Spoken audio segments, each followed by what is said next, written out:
Susunduin na kita. Maaga. Nakauwi na ako. Nakpalit ako ng sapatos at ipinatong ang dala kong strawberry cake sa center table. Sa gilid ng aking mata, may napansin akong isang puting sobra na nakausli mula sa siwangang sofa. Sakto ang dating mo. Maluluto na ang adobo sa loob ng 10 minuto. Sigaw ni Aling Lourdes mula sa kusina, hindi man lang sumilip. Gumulong sa pagkakahiga si Marga at dinuko ang sobra mula sa sofa. Walang gana niya itong inyabot sa akin. Ate Clara, yan daw yung papeles na kinuha ni Mama sa bangko kanina. Pinapapirmahan sa iyo. Kinuha ko ang sobre. May logo ito ang isang kilalang bangko. Nang buksan ko ito, kumabo ng malakas ang dibdib ko. Isang kontratang ng garantiya para sa personal na pautang. Sa linya na nangungutang, nakasulat ang pangalan ni Marga. Ang halaga ng pautang, 100 milyong piso, 5,000 At sa espasyo para sa pirma ng gwarantor, malinaw na nakasulat ang pangalan ko, katabi ng isang photocopy ng aking umit card. Ano to? Nanginginig kong tanong. Nalaglag ang kahon ng tsake sa sahig at nakalat ang mga strawberry. Umupo ng maayos si Marga mula sa sofa. Yan yung para sa kondo na bibilhin ko. Sinabi na sayo ni Mama. Kailan niya sinabi? Naging formal ang boses ko, wala akong kaalam-alam dito. Lumabas si Aling Lourdes mula sa kusina na may dalang sandok, may mansa ang mantika ang kanyang duster. Ano ang isinisigaw mo riyan? Pirma lang naman yan, may nagustuhang chondo unit si Marga sa BGC. Malaki ang kulang sa down payment, kaya umutang ako sa bangko. Anong masama kung ikaw ang magiging gwarantor? Anong masama? Inihampas ko ang kontrata sa mesa, namumuti ang mga buko ng aking mga daliri. 100 milyon. Gusto mong garantiyahan ko siya para sa 100 milyon? Kapag hindi siya nakabayad, ako ang magbabayad niyan. Bakit ka ba ganyan maksalita? Inihagis ni Aling Lourdes ang sandok sa lababo. Anong hindi makabayad? Maasawa na rin naman si Marga. Pag nakahanap yan ng mayamang pamilya, barya lang yan. At saka, mag-asawa kayo ni Marco. Ang sayo ay sa kanya, at ang sa kanya ay sa amin. Bakit kailangan mong maging sakim? O nga, sabi ni Marga habang kumakain na ubas. Ate Clara, napakaganda ang lokasyon ang chondo na yon. Nasa baba lang ang terminal ang BGC bus, malaki ang potensyal na tumaas ang halaga nito. Anong masama kung tulungan mo akong maging gwarantor? Hindi naman ikaw ang magbabayad. Hindi ako ang magbabayad? Napatawa ako sa galit. Ang gwaranto ay may parehong responsibilidad sa nangungutang.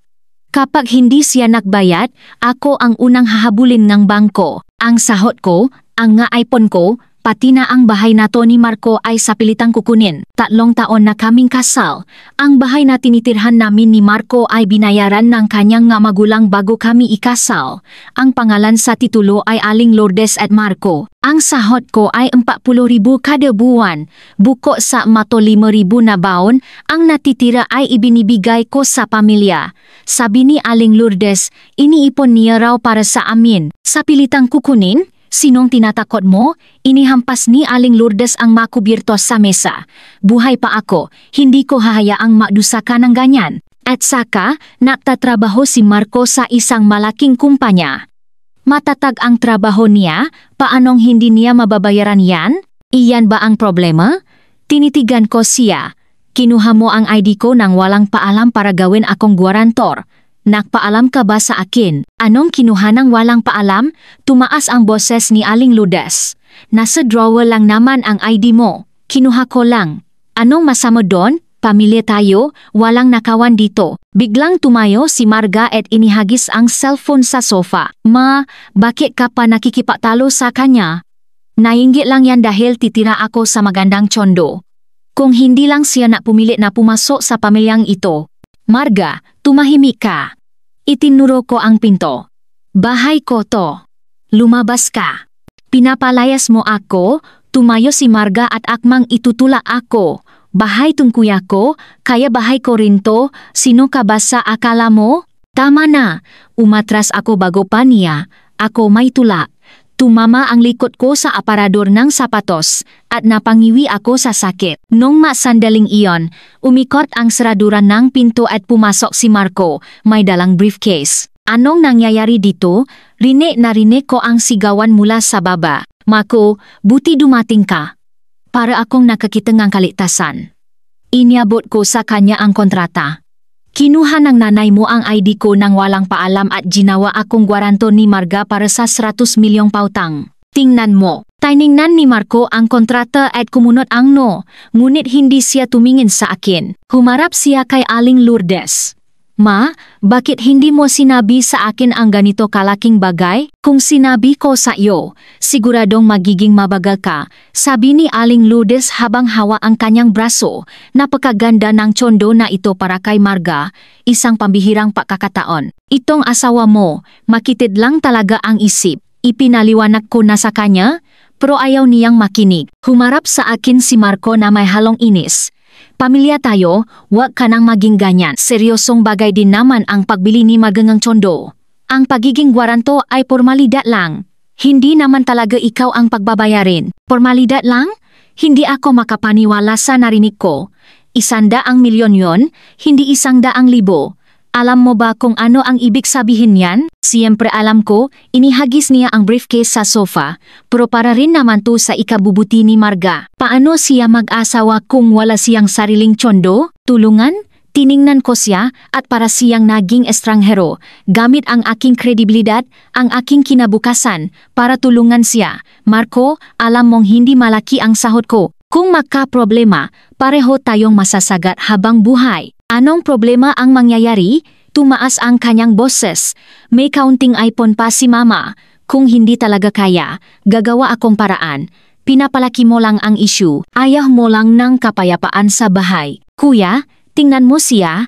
Nagsalita si Marga sa tabi. Ayaw niya lang akong maging masaya. Kung hindi dahil sa kanya nun. Tumahimik ka, sigaw ni Marco sa kanya. Pagkatapos ay lumingon ulit siya sa akin na may mas malumanay na tono. Clara, mahal, nakikiusap ako sa iyo.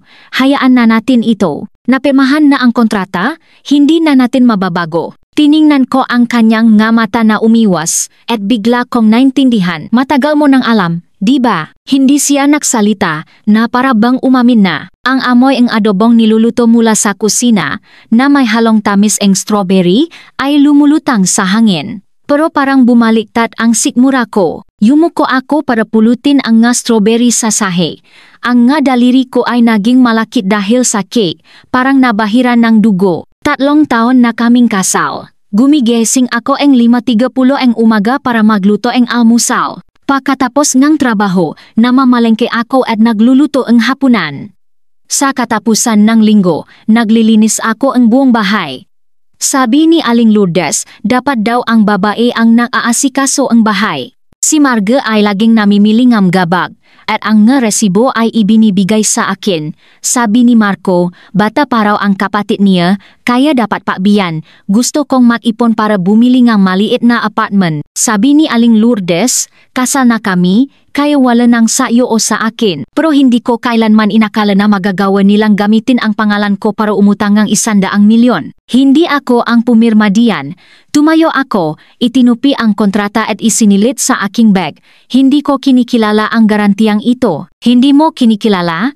Tumayo si Aling Lourdes. Epektibo na ang kontrata. Kinikilala mo man o hindi, kailangan mong tanggapin. Sinasabi ko sa iyo, Clara, pipirmahan mo ito ngayon, sa ayaw at sa gusto mo. Hindi ko siya pinansin. Kinuha ko ang aking bag at lumabas. Hinabol ako ni Marco at hinawakan. Saan ka pupunta? Gabi na. Huwag mo akong hawakan. Tinabi ko ang kanyang kamay. Sa sandaling bumukas ang pinto ng elevator, narinig ko ang sigaw ni Marga mula sa loob. Kuya, wag mo siyang pigilan, hayaan mo siyang umalis. Kung wala ang pamilya natin, hindi man lang siya makakakain. Dahan-dahang sumara ang pinto ng elevator na sumasalamin sa aking maputlang mukha. Ang kontrata sa aking bag ay parang mainit na bakal na pumapaso sa aking dibdib. Kinuha ko ang aking cellphone. Nanginginig ang aking mana daliri at hirap akong pindutin ang mana numero. Matagal bago ko natawagan ang pamilyar na numero. Hello? Nay? Clara? Anak? Anong nangyari? Ang boses ng aking ina ay dumaan sa linya na may kaunting pagkaantok. Binuka ko ang aking bibig, ngunit parang may bumaras sa aking lalamunan. Matagal bago ako nakabuang ang isang buong pangungusa, ang hangin ng gabi ay umihip sa matuyong dahon sa kanto ng kalye. Niyakap ko ang aking sarili at napansin kong manipis na blouse lang ang suot ko. Naktayuan ang mabalahibo sa aking braso. Nay, pinapirma nila ako bilang gwarantor para sa 100 milyon. Dahan-dahan. Wa kang maalala. Ang boses ng aking ina ay matata na parang bato. Tungkol ba ito sa biyenan mo? Anong eksaktong nangyari? Umupo ako sa isang waiting shed at ikinuwento ang lahat ng pautal-utal ang tungkol sa kontrata. Ang nga sinabi ni Aling Lourdes, ang ugali ni Marga, at ang sinabi ni Marco na, pamilya tayo, wag ka nang maging ganyan. Tinangay ang hangin ang aking masalita, ngunit nagawa pa rin ng aking ina na kunin ang pinakamahalagang punto. Ibig sabihin, kinuha niya ang ide mo nang walang paalam at pinake ang pirma mo? Opo. Suminghot ako. Hindi ako ang pumirma sa kontrata. Okay, naintindihan ko. Tumahimik ang aking ina ng ilang segundo. Nasaan ka ngayon? Huwag kang babalik sa kanila at huwag kang magpapalamig diyan. Humanap ka nuga na maliwanag at mahintay ka. Makalipas ang kalahating oras, huminto ang puting sasakyan aking ina sa harap ng waiting set. Pumasok ako sa kotse at sinalubong ako ng mainit na hangin. Muling uminit ang aking nga mata. Inabutan niya ako ngang kumot mula sa glove compartment. Nakalitaw ang kalahati ngang isang payong. Nalaman ko lang kalaunan na basta niya itong dinampot bago umalis, sa takot na baka may manakit sa akin. Kumain muna tayo. Pinaanda ang aking ina ang sasakyan, hindi binanggit ang kontrata. Sa halip, tinanong niya, "Nahapunan ka na ba?" Hindi pa po. Dinala niya ako sa isang gotuhan sa kanto. Umorder siya ng 2 mangkok ng aros kaldo na may dada na bawang at patis ang paborito kong lasa mula pakabata. Nang may hay na ang mainit na sabaw, dahan-dahan siyang naksalita. Yung kontrata, sigurado ka bang hindi mo pirma yon? Siguradong sigurado po. Hinalo ko ang lugaw. Hindi nga ako nakatapak sa bangko na yon. Paano ako makakapirma? Kung gayon, madali lang yan. Sumubo ang aking ina ang sabaw. Hinipan ito bago kainin. Pagkang pirma at pagnanakaw ng ide alinman sa dalawang iyan ay sapat na para malagay sila sa alanganin. Natigilan ako. Pero 100 milyon yon. Baka pilitin talaga ako ngangko na magbayad. Kailangan ng bangko ng ebidensya. Hindi poket may pumirma ay ayos na. Ibinaba nga aking ina ang kutsara, kumuha ng maliit na notebook at ballpen mula sa kanyang bag. Makinig ka sa akin. Simula ngayon, gawin mo ang sasabihin ko. Ang dulo nga niyang ballpen ay gumagalaw sa papel. Ang madilaw na ilaw ay tumatama sa mga puting buhok sa kanyang sentido. Bigla kong napansin na mas lumalim ang makulubot sa gilid ng kanyang nga mata kumpara nung nakaraang taon. Una, bukas ang umaga, ipa-photocopy mo ang kontratang yan. Lalo na yung pahina ang pirma at ang kopya ang ID. Magpa-photocopy ka ang maraming kopya, ilagay mo sa drawer mo sa opisina sa kahon sa pinakataas ng aparador sa bahay at mag-email kang isang kopya sa sarili mo. Pangalawa, umuwi ka at tingnan mo kung nandun pa rin ang ID mo. Kung wala na, pumunta ka agad sa istasyon ng pulis para magpa-blotter. Sabihin mong pinaghihinalaan mong ginamit ito ng iba. Tandaan, kunin mo ang kopya ng blotter. Pangatlo, simula ngayon, lahat ng sasabihin nila na may kinalaman sa pautang at garantiya, gawan mo ngang paraan para i-record. I-set mo ang cellphone mo sa voice memo mode, ilagay mo sa bulsa mo. Huwag mong ipapahalata sa kanila. Hawa ko ang maliit na notebook, isinusulat ang bawat salita. Biglang parang ang bigat ng ballpen sa aking kamay. Nay, hindi ba? Hindi ba masyadong seryoso ito? Pamilya pa rin sila ni Marco. Tumingin sa akin ang aking ina na may halong pagkadismaya. Seryoso? Subukan mong sabihin yan kapag kinukuha ng bangko ang sahod mo at ang pera sa account mo. Clara, hindi ito maliit na bagay. 100 milyong butas yan. Sapat na yan para ibaon ka habang buhay. Unti-unting lumamig ang lugaw. Ang kutsara sa kamay ko ay naging napakabigat para hawakan. Kung ganun, tatawa na ba tayo ng pulis ngayon? Hindi. Umiling ang aking ina. Maghintay muna tayo. Bigyan natin sila ang 3 araw. 3 araw? Naalala ako. Paano kung sa loob ng 3 araw ay i-release ng gambang ko ang pautang? Hindi nila i-release. Ngumiti siya ng may hiwaga. mayroon akong dating estudyante na manager sa credit department ng bangko na yon.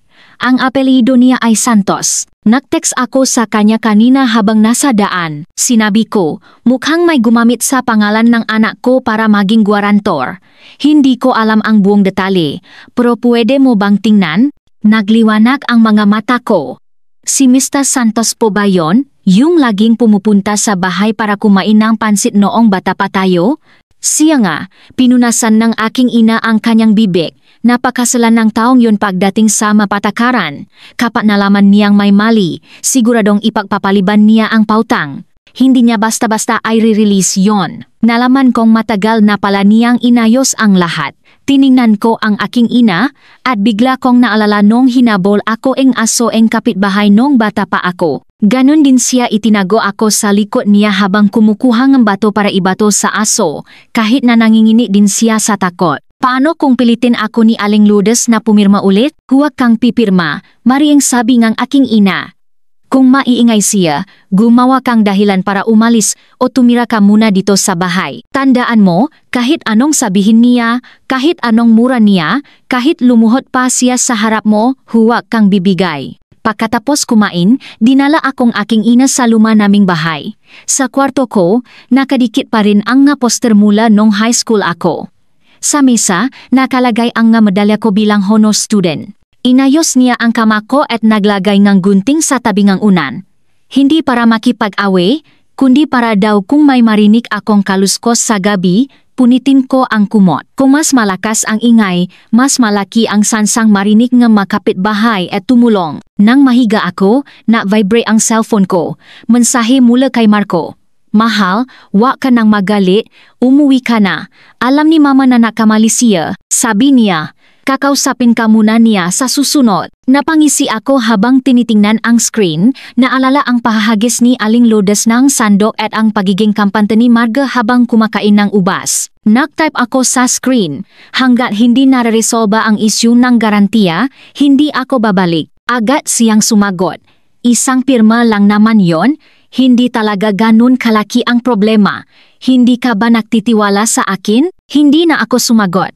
Ay sinilan ko na lang ang cellphone ko. Kinabukasan ng umaga, nagising ako sa ingay mula sa kusina. Nagpiprito ng itlog ang aking ina. Nang makita niya akong lumabas, itinaas niya ang kawali. Gising ka na pala. Pagkatapos maalmusal, samahan mo ako sa isang lugar. Saan po tayo pupunta? Hahanap tayo ang abogado para tingnan kung may butas ang kontratang yan. Inilagay niya ang pritong itlog sa plato. May kinausap akong abogado, si Atty. Reyes. Dalubhasa siya sa mga kasong pinansyal. Hawak ko ang makopya ang kontrata at bigla akong hindi na kinabahan. Ang sikat ng araw ay tumatagos sa bintana at tumatama sa itlo, kumikinang na parang ginto. Nay, sa loob ng 3 araw, mareresolba ba talaga to? Nagbuhos ang gatas ang aking ina sa baso at pinalabo ang singaw ang kanyang salamin. Kung hindi, ayos lang, kahit gumuho pa ang mundo, nandito si nanay para saluhin ka. Kung talagang kailangan, pupunta tayo sa korte. Laging may paraan para may paliwanag ang katotohanan. Huminto siya at tinapik ang aking mangkok gamit ang kanyang kubirtos. Tandaan mo, Clara, pwede kang maging mabait, pero hindi ka pwedeng maging bula. May mga taong karapat dapat pagbigyan, pero may mga tao na kapaumatras ka nga isang hakbang, itutulak kanila sa bangin. Kinain ko ang pritong itlog, bigla kong naramdaman na ang lasa ang itlog ay may halong ibang bagay. Ang lasa ang paninindigan. Pagkatapos ng almusal, tumuno na naman ang cellphone ko. Si Marco. Hindi ko sinagot, pinindot ko ang reject, agad siyang nag-text. Isang linya lang, sabi ni mama, kung hindi ka babalik, pupuntahan ka niya sa opisina mo. Tinitigan ko ang text, huminto ang aking daliri sa screen.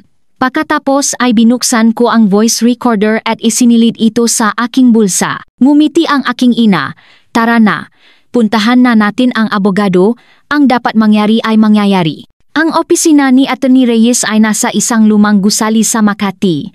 Ang sahe na kahoy ay umugong sa bawat tapa. Kinuha niya ang makopya ang kontrata, itinaas ang kanyang salamin, at 3 beses na pinag-aralan ang pirma. Halatang halata ang pamamaka, sabi niya. Kumuha siya ang magnifying glass. Tingnan mo ang pagkakasulat nito, malayo sa pirma sa kopya ang ID. At saka, ang kontrata ng garantiya ay dapat personal na pirmahan sa harap ng bangko at kailangan pang may video recording. Siguradong may pakukulang ang bangko rito. Kung sakaling na-release ng bangko ang pautang, mababawi pa ba namin? Tanong ang aking ina. Ibinalik ni Atty. Reyes ang kontrata. Nanakaw ngang ID at pamemeka ngang pirma simulat sa pool, walang bisa ang kontratang ito. Ang kailangan niyong gawin ngayon ay maghintay na mag-verify ang bangko. Kapag nangyari yon, igiit ninyong wala kayong alam at itago ang lahat ng ebidensya. Paglabas namin sa opisina ng abogado, ipinarada ng aking ina ang sasakyan malapit sa opisina ko. Pumasok ka na sa trabaho. Ako na ang mag-asikaso ng pagpapablota ng nawawala mong ID. Tandaan mo, kahit anong gawing gulo ni Aling Lourdes, huwag mo siyang kakausapin at lalong huwag kang pipirma. Opo, hawak ko ang makopya ng kontrata, kulubot na ang masulok sa higpit ng hawak ko. 3:00 ng hapon, biglang tumawag sa akin ang receptionist na alangan ang boses. Clara, may isang alis sa baba na naghahanap sa iyo, sabi niya, biyenan mo raw. Kinabahan ako. Talagang pumunta si Aling Lourdes sa opisina. Papuntahin mo siya rito. Huminga ako ng malalim, inilagay ang cellphone sa recording mode at isinilit sa bulsa na aking blazer. Ilang minuto lang, bumukas ang pinto ng opisina. Si Aling Lourdes, suot ang kanyang bulaklaking bestida, may dalang bayong. Pagpasok pa lang, sumigaw na siya sa akin, Clara, lumabas ka diyan. Huminto sa pagtatrabaho ang nakasamahan ko at sabay-sabay na tumingin sa akin. Tumayo ako at lumapit sa pinto. Ma, sa labas na lang po tayo mag-usap. Sa labas? Dito ko sasabihin. Inihagis niya ang bayong sasahi at gumulong palabas ang ilang bulok na kamatis. Tingnan ninyo, lahat kayo, ito ang mabuting asawa na pinakasalan ng anak ko. Masarap ang kain at buhay niya habang ang kapatid ng asawa niya ay walang bahay at hindi makapag-asawa, pero ayaw man lang niyang maging guarantor. Kumunot ang nuni ana, nakatabi ko. Ali, ano pong ibig niyong sabihin? Anong ibig kong sabihin? Dinapaan ni Aling Lourdes ang mesa ko. 3 taon na siyang kasal sa pamilya namin at naging mabuti kami sa kanya, di ba? Ngayon, gusto lang ang anak kong bumili ng tsondo, anong masama kung hilingin naming maging guarantor siya? 100 milyon lang naman yon, ano ba naman yon para sa kanya? Makasarili lang talaga siya, walang puso. 100 milyon? Nagulat ang magasamahan ko at nagsimulang magbulungan. Pinigilan ko ang aking kamao, bumaon ang makuko sa aking palat. Ma, una, hindi yan 100,000, 100 milyon yan. Pangalawa, hindi maliit na bagay ang pagiging guarantor. Kapag pumirma ka, may responsibilidad ka. Pangatlo, pagka ang kontratang yan. Wala akong kaalam-alam diyan. Pagka, anong pinagsasabi mo? Biglang tumayo si Aling Lourdes at sinubukang agawin ang madokumento sa mesa ko. Naghahanap ka lang ng hilan. Ngayon, kung hindi ka sasama sa akin para pumirma, magpapakamatay ako dito sa opisina mo. Umupo siya sa sahig at nagsimulang umiyak habang pinapalo ang kanyang ngahita. Napakasama ngang kapalaran ko. Nagpalaki akong anak na walang utang na loob, nag-asawa at kinalimutan na ang ina. Ngayon, ayaw man lang niyang maging guarantor. Gusto ba nilang mamatay na lang kaming mag-ina? Ang kanyang pag-iyak ay umabot sa manager ng departamento. Lumapit si Sir Alex na nakakunot ang no. Ali, mag-usap po tayo ng maayos. Nakakaabala na po kayo sa trabaho namin. Maayos. Makikinig ba siya? Pinunasan ni Aling Lourdes ang kanyang mukha at biglang itinuro ako. Minamaliit niya lang ang pamilya namin dahil mahirap kami, dahil walang matinong trabaho ang anak ko. Kung hindi lang siya desperadang pinakasalan si Marco noon, hindi sana kami makakaganito. Maingat ka sa sinasabi mo. Hindi ko na napigilan. Kailan ako naging desperado? 3 taon na tayong makasama sa isang bahay, buwan-buwan kong ibinibigay ang sahod ko, ginagawa ko lahat ng gawaing bahay. Anong sabihin mo? Sinusunod ko? Ngayon, dahil lang ayaw kong maging guarantor, ako na ang masama, talagang masama ka. Tumayo si Aling Lourdes, kinuha ang mo sa mesa at inihagis sa sahig. Isang malakas na kalabo ang umaling-angaw at tumalsik ang nga basa na piraso. Nagsiatrasan ang nga kasamahan ko sa takot. Agad siyang pinigilan ni Sir Alex. Ali, kung mapapatuloy po kayo, tatawa na kami ngang security. Tumawa kayo. Sige. Matigas ang na sabi ni Aling Lourdes. Gusto kong malaman mula sa pulis kung laba ba sa batas na hindi tulungan ng manugang ang pamilya ng asawa niya. Noong hanggang sandaling iyon, tumuno ang cellphone ko, si Marco. Sinagot ko ito sa harap ni Aling Lourdes at inilagay sa speaker. Clara, pumunta ba si Mama sa opisina mo? Halata ang inis sa kanyang boses. Oh, nandito siya at nagwawala. Tiningnan ko si Aling Lourdes. Ikaw na ang kumausap sa kanya. Inagaw ni Aling Lourdes ang cellphone. Marco, bilisan mo. Nagre-rebelde na ang asawa mo. Hindi lang siya ayaw pumirma, pinagtutulungan pa ako nga kasamahan niya. Umuwi ka na muna, ma, pago ang boses ni Marco. May usap tayo sa bahay. Ayoko. Hanggat hindi siya pumipirma, hindi ako uwi. Umuwi ka na sabi. Biglang tumaas ang boses ni Marco. Anong mapapala mo kung mag-ingay ka diyan? May maganda bang may dudulot kung hindi makapagtrabaho si Clara? Umuwi ka na. Natigilan si Aling Lourdes, marahil ay hindi inaasahang sisigawan siya ngang anak niya. Tinitigan niya ako ng masama, pinulot ang bayong sa sahig. Clara, hintayin mo lang. Hindi pa tayo tapos. Habang pinapanood ko siyang umalis na namumura, nakahinga ako ng maluwag. Basa na pala ng pawis ang likod ko. Tinapik ni Sir Alex ang balikat ko. Ayos ka lang ba? Kung gusto mo, umuwi ka na muna. Salamat po, Sir Alex. Ayos lang po ako. Yumuko ako para pulutin ang nabasa na piraso. Inabutan ako ni Ana ang duspan. Ate, grabe naman ang biyanan mo. 100,000,000? Paano niya naisip na ikaw ang gawing guarantor? Bulong niya. Hindi ako nagsalita, parang may mabigat na bato sa dibdib ko. Pag-uwi ko, nakaparada ang sasakyan ni Marco sa babangang opisina. Nag-alinlangan ako sandali, pero pumasok pa rin ako. Sorry sa ginawa ni Mama kanina. Tumingin siya sa daan, formal ang tono. Sorry lang, tapos na, tiningnan ko siya. Marco, 100,000,000 yon, hindi 100,000. Hahayaan mo lang ba si Mama na magwala ng ganun? Para naman to kay Marga, kumunot ang niya. 25 na si Marga, paano siya mag-asawa kung walang sariling bahay? Bilang kuya at anong masama kung tulungan natin siya? Pwede tayong tumulong, pero hindi sa ganitong paraan. Tumaas ang boses ko. Gamitin ang pangalan ko para umutang ng 100,000,000. Naisip mo ba ang kahihinatnan? Kung hindi siya makabayad, pareho tayong malulubok habang buhay. Paanong hindi makakabayad? Inis niyang sabi. Sabi ni Mama, maganda ang lokasyon ng Tondo, mabilis tataas ang halaga. Kung kailangan, ibenta na lang para mabayaran ang utang. Paano kung bumagsak ang presyo? Paano kung hindi magbayad si Marga ngang buwan ng hulog? Tinitigan ko siya. Naisip mo ba ang ngayon? Hindi siya makasagot. Matagal bago siya nakabuang ng isang pangungusap. Masyado ka lang nag-isip.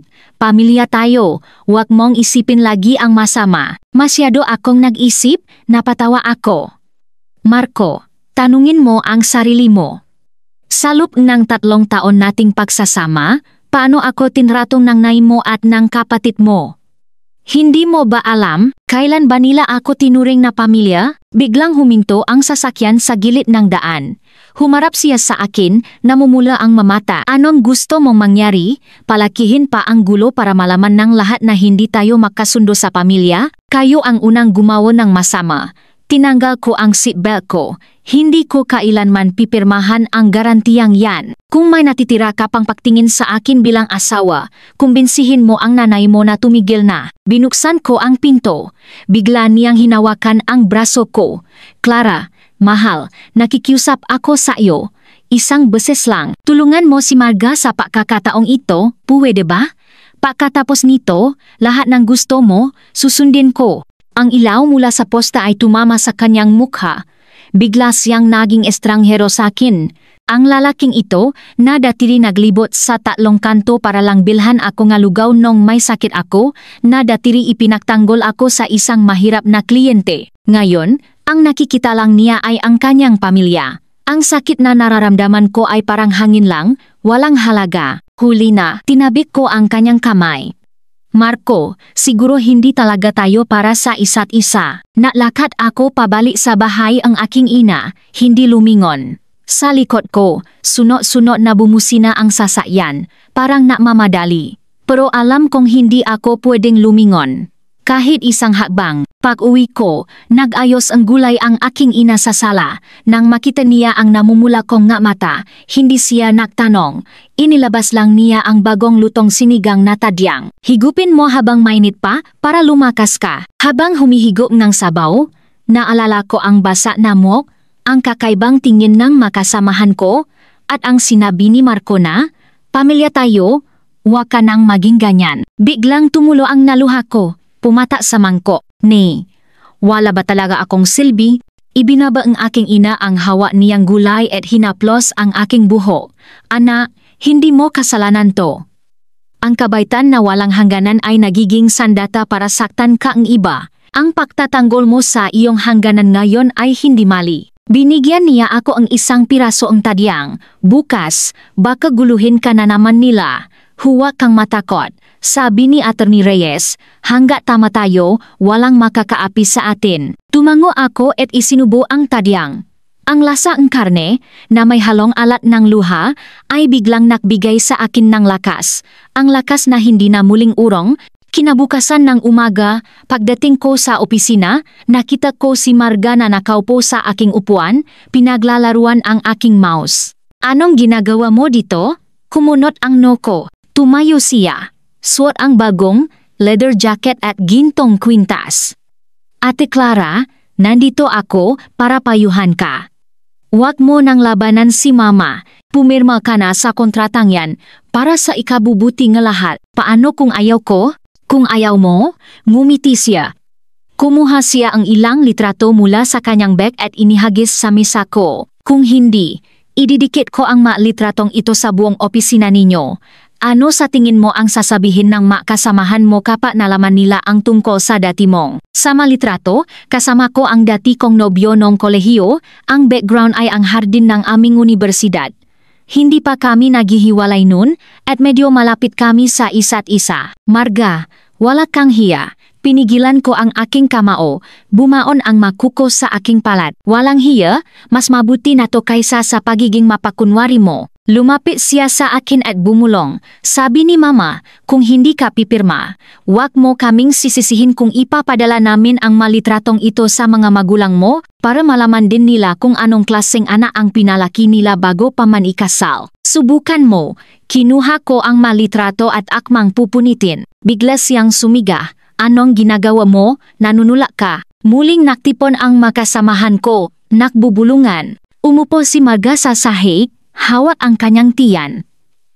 "Aray, ang tiyan ko. Bakit mo ako tinulak?" Tiningnan ko ang kanyang palpa na paarte at bigla akong kumalma. Kinuha ko ang aking cellphone, binuksan ang voice recorder. Ang boses ko ay hindi malakas, hindi rin mahina. Sapat lang para marinig ng mga nasa paligid.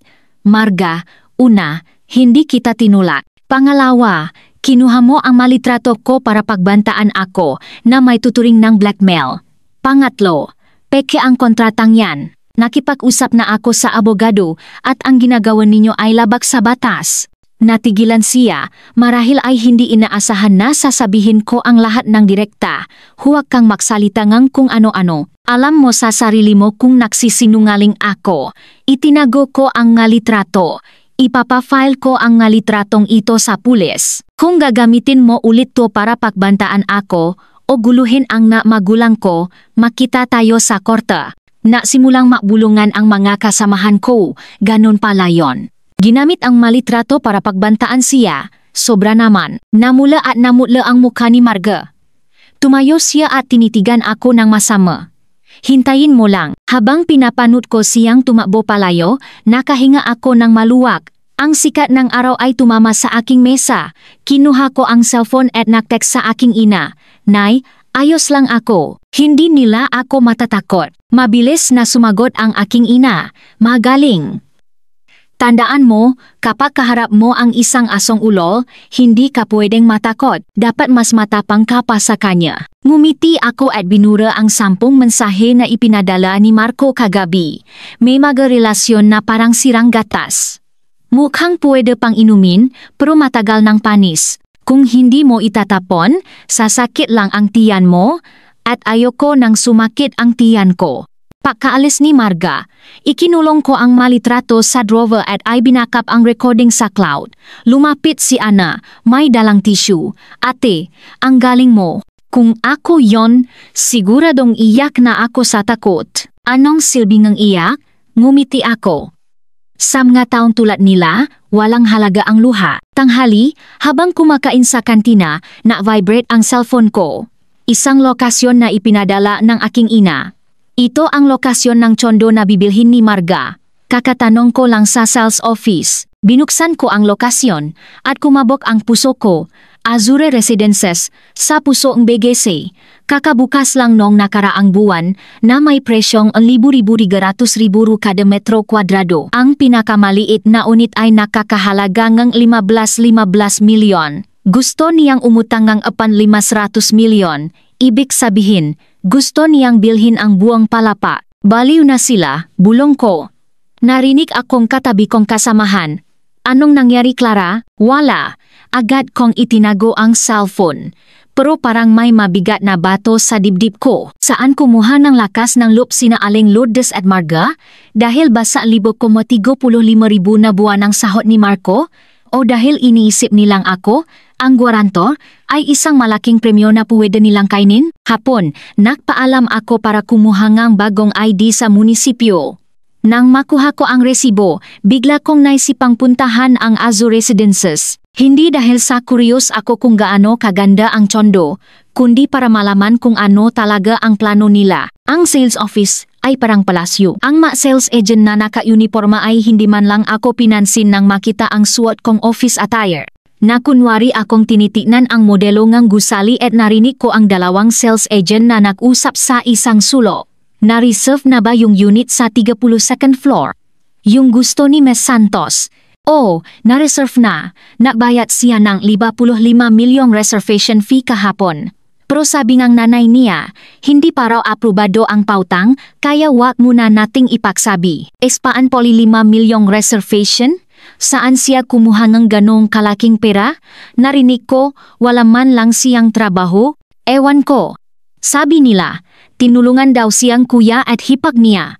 Yung hipag niya, parang admin staff, mukhang mabait. Pinilipit ko ang hawak kong brochure at umalis. 55 milyon. Ang ipon naming pamilya sa loob ng 3 taon ay hindi abot sa 5,500. Siguradong galing sama-sama ang perang yon. Pagbalik ko sa opisina, lalo akong hindi mapakali. Binuksan ko ang computer at hinanap ang social media account ni Marga. Naka-private ito, kaya hindi ko makita ang post niya. Ngunit sa likes ng aming mutual friends, nakita kong pumunta siya sa Solay nung nakaraang linggo. Ang lokasyon ay ang casino. Sa isang litrato, hawak niya ang isang malaking casino chip. Ang caption, "Swert, handa ng yumaman," nalumo ako. Hindi pala kundo ang gusto ni Aling Lourdes para sa anak niya. Gusto nilang gamitin ang aking kredibilidad para takpan ang kanilang mga utang sa sugal. Gabi, nagluto ang isda ang aking ina. Ikinuwento ko sa kanya ang lahat. Natigilan siya sa pagkuha ang isda. Kaya pala, hindi biro ang glampas 100 milyon. Kung nangahas silang umutang, siguradong may problema. Anong gagawin natin ngayon? Naalala ako. Kung isinugal na nila ang pera at hindi makabayad, ako pa rin ang hahabulin ng bangko. Kahit habulin ka, huwag kang matakot. Binigyan ako ang aking ina ang tiyan ang bangos. Sabi ni Atty. Reyes, hanggat mapapatunayan nating may masamang intensyon sila sa pautang at pinike ang pirma, hindi sa iyo mapupunta ang utang. Huminto siya at kumuha ang isang voice recorder mula sa drawer. Bukas, umuwi ka sa kanila. Sabihin mong nagbago na ang isip mo at gusto mong makipag-usap ng maayos kay Aling Lourdes. Siguradong may masasabi siyang importante. daling mo ito. Nag-alinlangan ako. Paano kung hindi nila ako paalisin? Hindi mangyayari yon. Tinapik ng aking ina ang kamay ko. Sasama ako sa iyo, maghihintay ako sa baba. Kung pagkatapos ng kalahating oras ay hindi ka pa lumalabas, tatawagan ko si Attorney Reyes para magdala ng tulong. Tiningnan ko ang matata na tingin ng aking ina at tumango.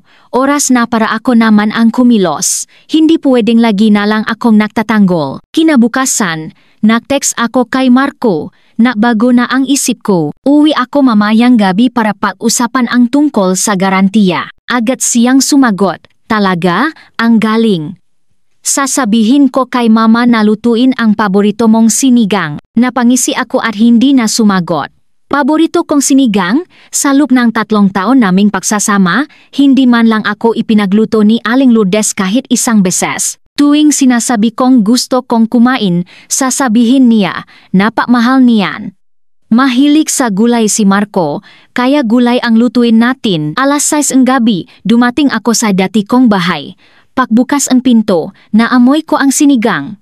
Lumabas si Aling Lourdes mula sa kusina, suot ang kanyang duster, at nakangiti. Clara, nakauwi ka na.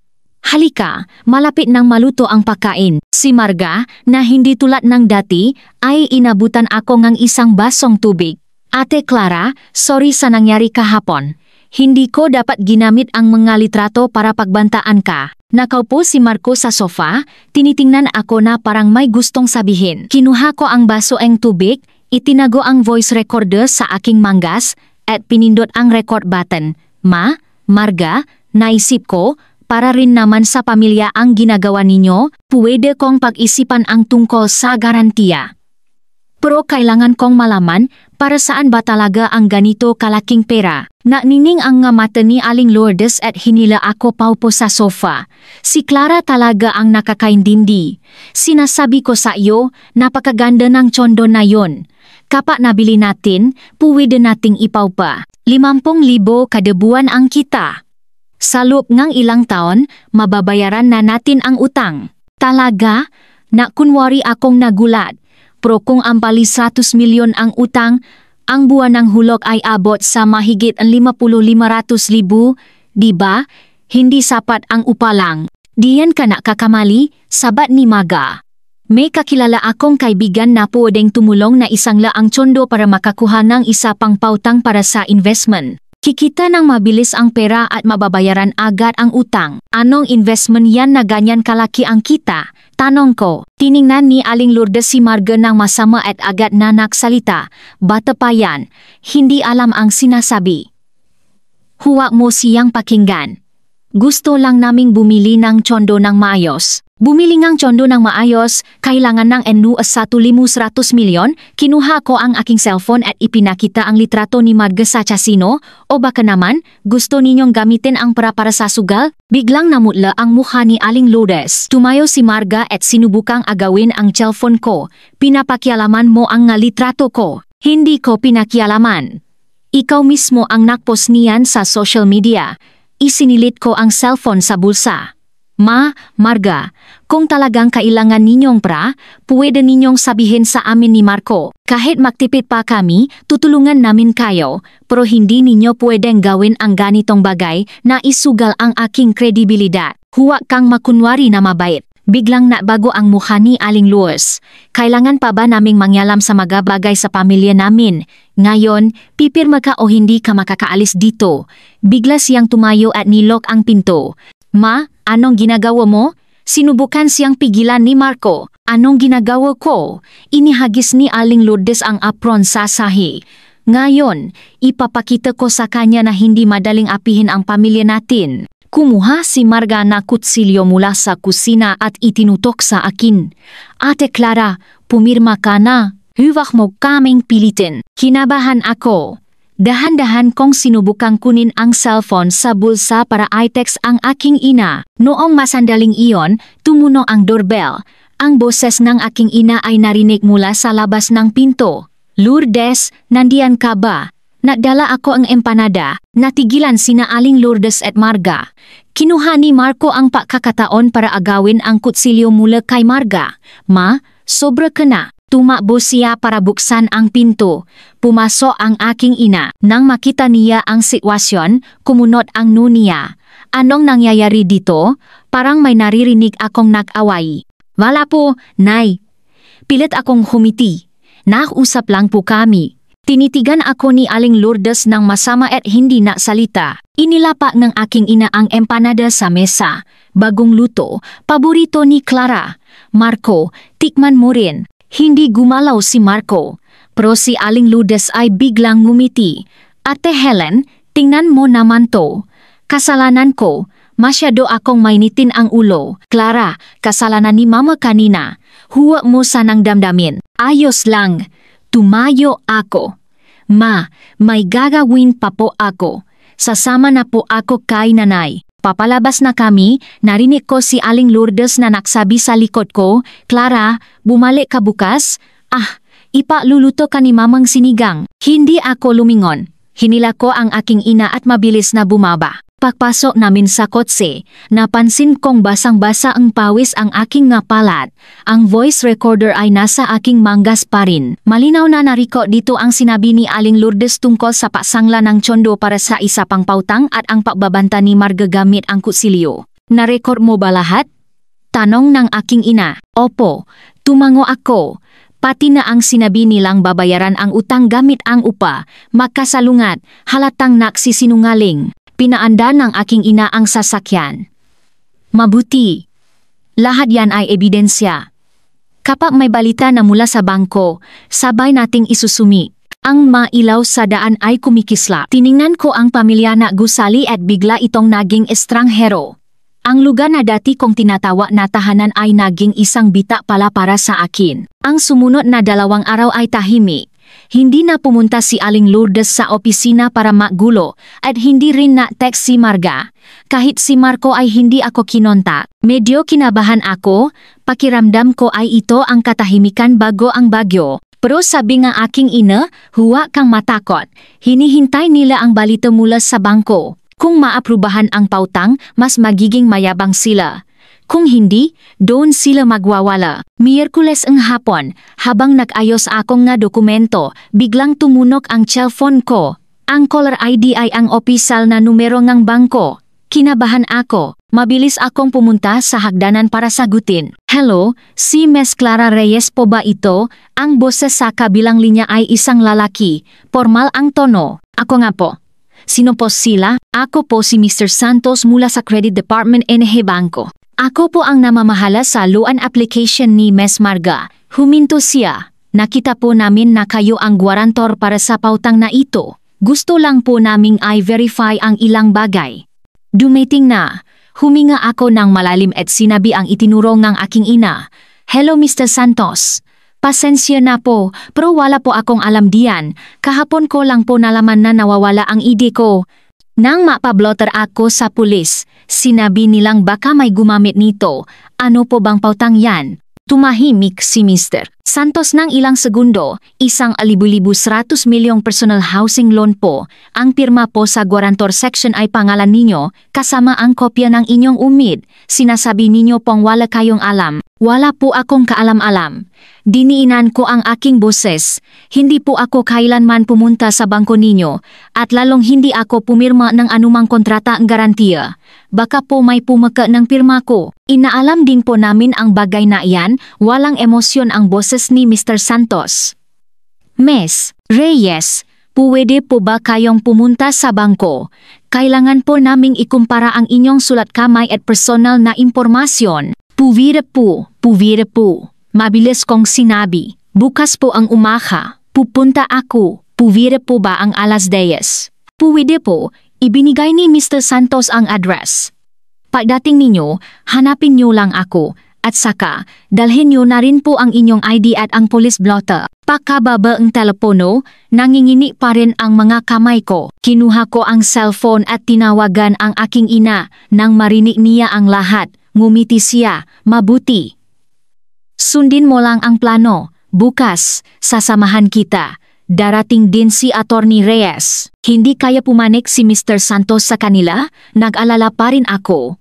Sila naman ang unang lumapit sa bangko. Huwag kang maalala. Hindi ganoong tao si Mr. Santos, huminto ang aking ina.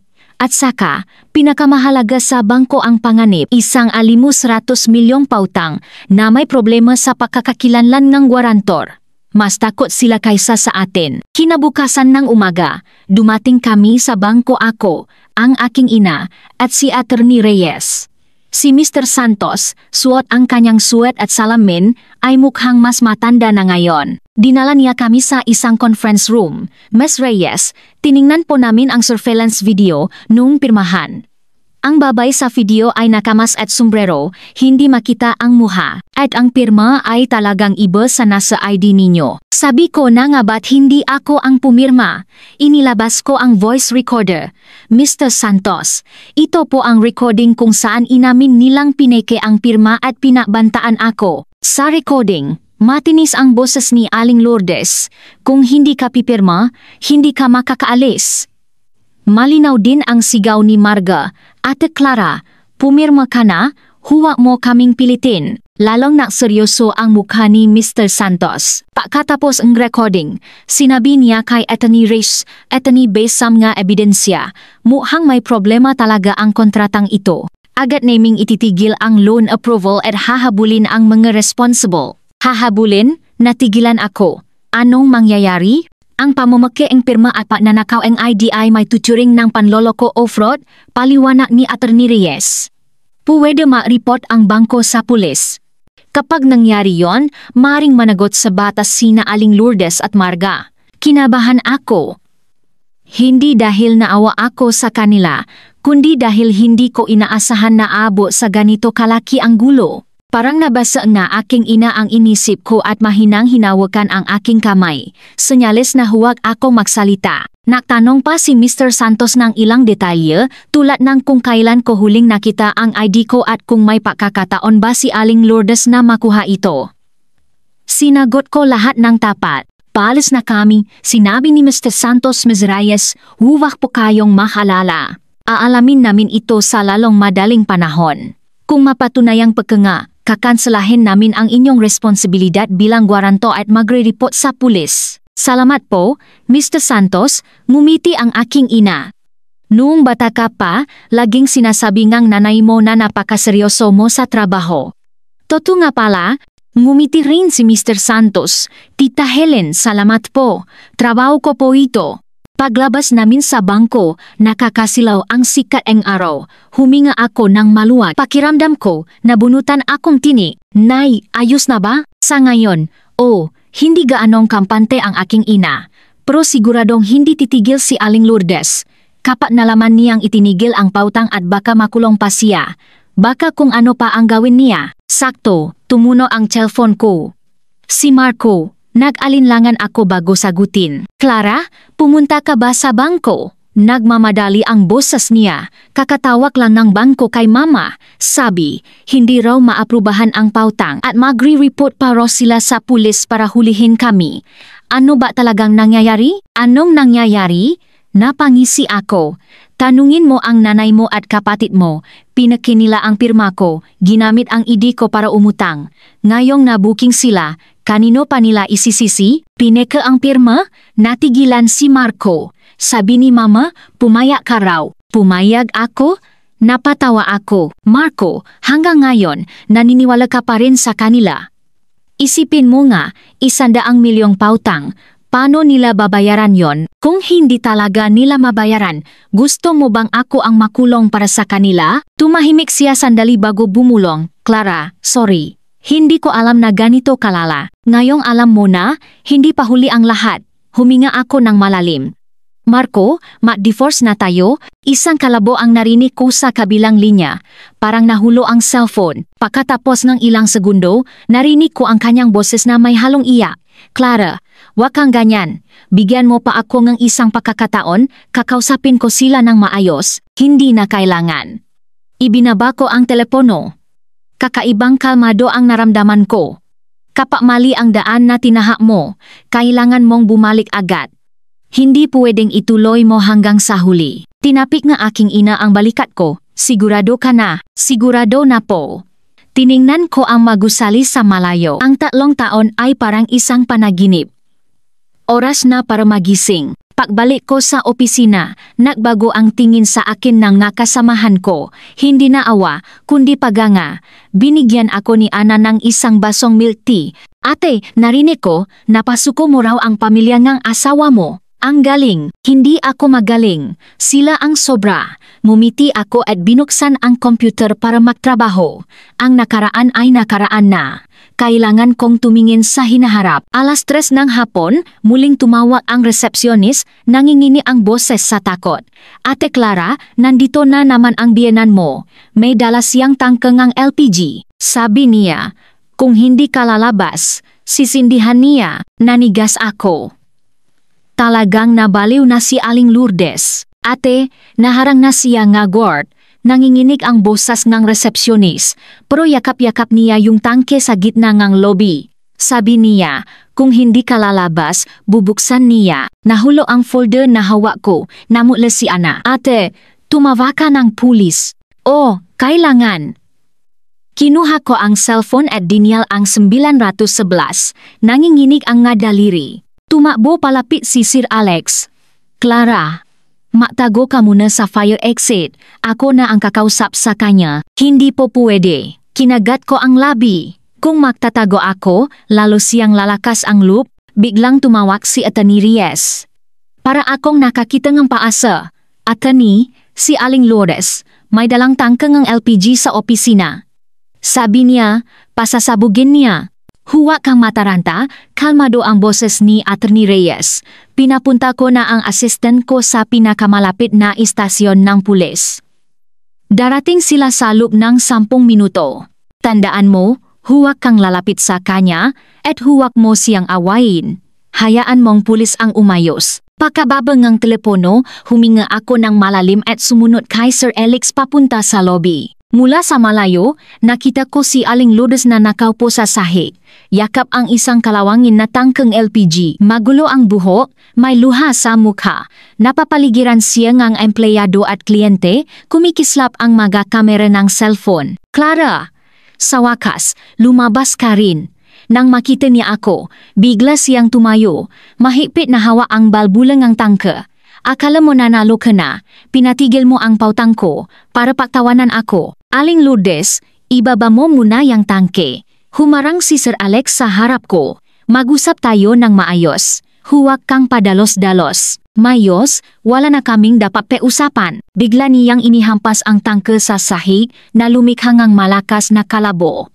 Nagsiatrasan ang mga tao. Sinasabi ko sa iyo, Clara, ngayon, sasama ka sa akin sa bangko para pumirma o sabay tayong mamamatay. Kung hindi ako masaya, hindi ka rin magiging masaya.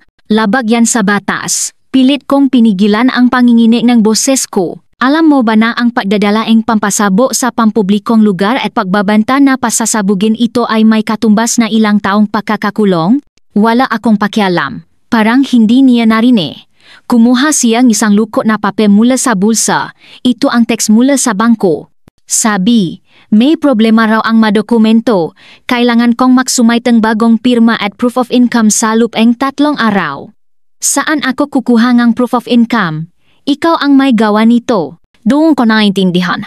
Talagang iniimbestigahan ng bangko. Tama si Mr. Santos. Mas takot sila sa panganib. May problema ang nga dokumento dahil pineke mo ang pirma. Lumapit ako ng kaunti. Kung titigil ka ngayon, may pag-asa ka pa. Sumama ka sa pulis, ipaliwanag mo ang sitwasyon. Ang pinakamasama, hindi maaprubahan ang pautang at mawawala ang 35 milyong reservation fee. Pero kung pasasabugin mo yan, tapos na ang buhay mo, 5 milyon, bigla siyang tumawa, tumulo ang luha. Pera ko yon para sa pagtanda. Humiram ako nga 6,000 kay Tita Susan, 4,000 kay Tito Lito, para lang mabuo ang kampan 4,000 milyon. Tapos sa isang salita mo lang, pinatigil mo ang pautang. Nawala ang pera. Paano ako mabubuhay? Nasimulang magbulungan ang nga tao. Siya pala ang pumaking ang pirma. 55 milyon, ang lakas ng loob. Namula at namutla ang mukha ni Aling Lourdes. Bigla niya akong itinuro, kasalanan mo to lahat. Kung pumaya ka lang maging guarantor, hindi sana abot sa ganito. Isa kang malas, Sinira mo na ang pamilya namin. Gusto mo pa kaming ubusin. Noong makasandaling iyon, umalingaw-ngaw ang sirena ng pulis. 3 puliskar ang huminto sa harap ng opisina. 6 na pulis ang bumaba, mabilis na pinalayo ang nga tao at naglagay ng police line. Isang pulis na may megaphone ang naksalita, yung nasa loob, pakinggan nyo. Ibaba nyo ang tangke ng gas at lumabas para makipagtulungan. Biglang nanlambot ang matuhod ni Aling Lourdes. Yakap pa rin ang tangke. Napopo siya sa sahig. Paulit-ulit na sinasabi, ang 55 milyon ko, ang tsondo ko. 2 pulis ang dahan-dahang lumapit. Nang hindi siya nakatingin, inagaw nila ang tangke at pinosasan siya. Sumigaw siya at nagpumiglas. Bitawan niyo ako, kailangan kong pagbayarin si Clara. Siya ang may kasalanan. Habang hinihila siya palabas, bigla siyang lumingon at tinitigan ako, parang may lason ang kanyang nga mata. Clara, kahit maging multo ako, hindi kita patatawarin. Pinanot ko siyang isakay sa police car. Habang papalayo ang sirena, napansin kong basa na ang likod ko. Tinapit ni Sir Alex ang balikat ko, tapos na, umuwi ka na muna at magpahingaan ilang araw. Salamat po, Sir Alex. Tumango ako, nanlambot ang tuhod ko at muntik na akong matumba, agad akong inalalayan ni Ana. Pag-uwi ko sa bahay nga aking ina, ikinulong ko ang sarili sa kwarto. Paulit-ulit na naglalaro sa isip ko ang imahe ni Aling Lourdes na yakap ang tangke ng LPG. Matagal na kumato ang aking ina bago ko binuksan ang pinto. May dala siyang isang basong honey water. Kakatawa lang ni Attorney Rias. Sabi niya, si Aling Lourdes ay na-detain dahil sa paglalagay sa panganib ng kaligtasan ng publiko, minimum na 15 araw. Na-detain, paulit-ulit kong sinabi, pero wala akong naramdamang saya. Paano si Marga? Pumunta si Marga sa istasyon para piyansahan siya, pero sabi ang pulis, matibay ang ebidensya, hindi pwede. Nagwala pa siya sa istasyon, sinabing hahanapin ka niya para makipag-away. Binalaan siya ng pulis, buntong hininga ng aking ina. Ininom ko ang honey water. Nangingini pa rin ang kamay. Nay, masyado ba akong naging malupit? Malupit? Pinutol ako nga aking ina. May dala siyang tangke nga LPG para pasabugin ang opisina mo, tapos sa tingin mo malupit ka? Clara, ang pagiging mabait sa masamang tao ay pagiging malupit sa sarili. Kung sumuko ka ngayon, bukas, may dala na siyang ita sa harap mo. Sakto, tumunog ang cellphone. Isang hindi kilalang numero. Naalinlangan ako bago sagutin. Ate Clara, ako to, may halong iya ang boses ni Marga. Hinuling ng pulis si Mama. Pwede mo ba siyang pakiusapan? Alam kong mali kami.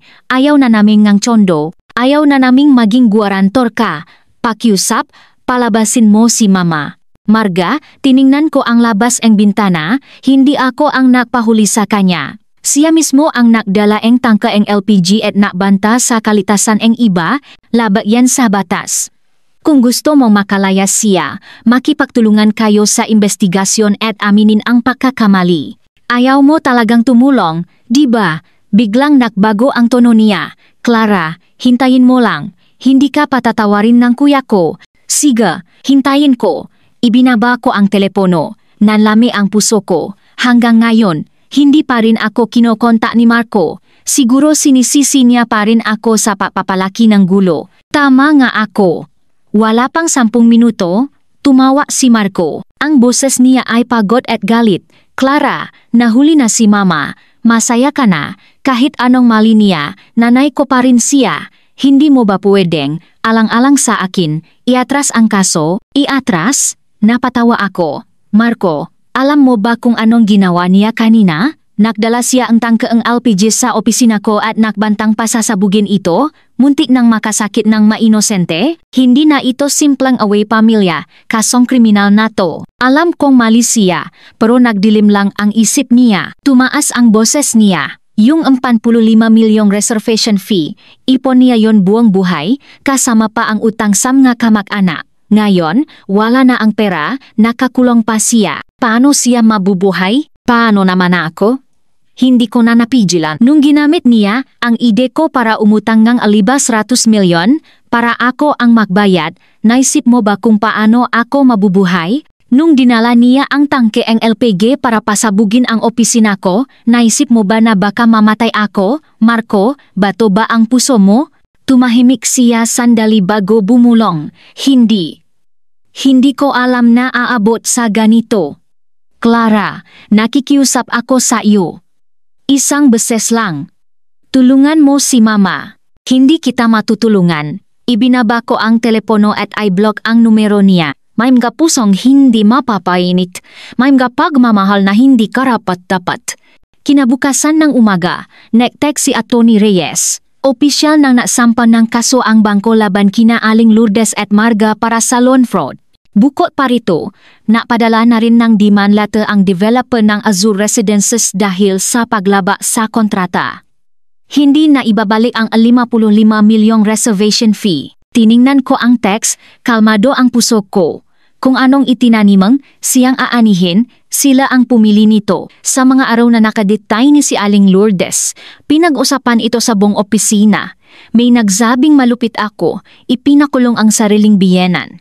Mayroon ding nagsabing tama ang ginawa ko, hindi dapat maging malambot sa mga taong tulad nila. Hindi na ako nag-abala pang magpaliwanag. Biyernes ang hapon, habang inaayos ko ang report tungkol sa insidente, biglang lumitaw si Marco sa pinto ng opisina. Suot niya ang isang lukot na damit, may tim ang ilalim ng mata, mukhang pagod. Clara, pwede ba tayong mag-usap? Sabay-sabay na napatingin sa akin ang kasamahan ko. Tumango ako at lumabas. Sa hagdanan na lang, sumunod siya sa akin, mabigat ang mga hakbang. Pagdating namin sa hagdanan, bigla niyang hinawakan ang braso ko, namumula ang mata. Clara, naghihirap si Mama sa loob, hindi makakain, hindi makatulog. Pwede mo ba? Hindi. Tinabi ko ang kamay niya. Marco, hanggang ngayon, hindi mo pa rin ba naiintindihan? Wala na akong magagawa. Siya mismo ang gumawa ngang mali. Alam kong kasalanan niya. Bigla siyang umupo sa sahig. Hawa ang kanyang buhok. Pero nanay ko siya. Nag-isa ko siyang nanay. Clara, luluhod ako sa iyo. Maawa ka na sa akin. Huwag kang ganyan. Umatras ako. Hindi kita matutulungan at hindi kita tutulungan. Nung dala niya ang tangke ng LPG para pasabugin ako, naisip mo bang kaawaan ako? Tumingala siya, tumulo ang luha. Nasa istasyon ako ang pulis nun, sinusubukang piyansahan siya. Hindi ko alam na pupunta siya sa opisina mo. Clara, ang 3 taon nating pagsasama, wala na ba talagang halaga? Pagsasama? Napatawa ako. Mako, tanungin mo ang sarili mo, sa loob ang 3 taon, gaano ka naging tapat sa akin? Nung inaapi ako ang nanay mo, na kunwari kang hindi nakikita. Nung nanakaw ang kapatid mo gamit ko, sabi mo bata pa siya. Ngayon, muntik na nila akong patayin, tapos hihingi ka ng tawad sa akin? Hindi siya makasagot. Mag-divorce na tayo. Kinuha ko mula sa bag ang handa ng divorce agreement. Wala akong hihilingin. Alis ako ng walang dala. Basta pumirma ka agad at huwag mo na akong guluhin. Tiningnan niya ang agreement. Biglang tumayo at pinunit ito. Ayokong pumirma. Hindi ako papayag mag-divorce. Clara, bigyan mo pa ako ang isang pagkakataon. Titiwalagan ko na ang nanay at kapatid ko. Magsimula tayo ulit. Pwede ba? Huli na. Tiningnan ko ang napunit na papel sa sahig. Marco, may mga bagay na kapa na sira. Hindi na may babalik. Pagbalik ko sa opisina, inabutan ako ni Ana ng mainit na kape. Ate, wala talagang pride si Marco. Lumuhod pa sayo. Hindi yon kawalan ng pride. Kasakiman yon. Uminom ako ng kape. Hindi para sa akin ang ginagawa niya, kundi para sa sarili niya. Takot siyang makulong ang nanay niya. Takot siyang masira ang pangalan niya, kaya siya lumapit sa akin. Alas 5 ang hapon, habang nag-ayos ako ang gamit para umuwi, muling tumawag ang receptionist, nanginginig ang boses. Ate Clara, nandito na naman si Marga. Sabi niya, kung hindi ka lalabas, maguhubat siya at tatakbo sa lobby. Pinigilan ko ang aking kamao, bumaon ang mga kuko sa palat. Ang makinang ito, talaga namang ginawa ng sining ang pagwawala. Hayaan mo siyang mahubat, malamig kong sabi. Tawagin mo ang magagard, huwag siyang palapitin sa mga kliyente. Kung kailangan, tumawag ka ang pulis. Wala pang 5 minuto. Tumakbo pabalik si Ana. Hingal na hingal. Ate, nahubat nga si Marga. Nakahubat ang pang-itaas niya sa lobby. Kapag sinusubukan siyang pigilan ng magagat, humihigas siya sa sahig at sinasabing minomolestiya siya. Tumataas ang presyon ko. Kinuha ko ang bag at pumunta sa lobby. Nandun na si Sir Alex, galit na tumatawag sa telepono. Oh, siya nga. Kahapon, nanay niya ang nakdala ng tangke ang LPG. Ngayon, siya naman ang nahuhuba sa lobby. Nakakasira na sila sa negosyo namin. Bilisan niyo, nang makita ako ni Marga, bigla siyang tumayo mula sa sahig at tumakbo papunta sa akin. Clara, ikaw na bruha ka. Kasalanan mo kung bakit nakakulong si Mama, kung bakit nawala ang amba 5 milyon ko. Papatayin kita. Nakahubad ang pang-itaas niya, nakakasilaw ang puti ang kanyang balat sa ilalim ng ilaw. Agad akong pumikit. Pinigilan siya ni Sir Alex at ng ilang lalaking kasamahan. Sumisigaw siya, namumura, matinis na parang kuko na kumakaskas sa salamin. Hawakan niyo siya hanggang dumating ang pulis. Sigaw ni Sir Alex. Biglang tumigil sa pupumigla si Marga. Napaupo siya sa sahig at nasimulang umiyak. Ayoko naman sanang gawin to. Pinilit lang ako ni Mama. Sabi niya, kapag pinalaki ko ang gulo, matatakot si Clara at tutulungan tayo. Natigilan ang lahat.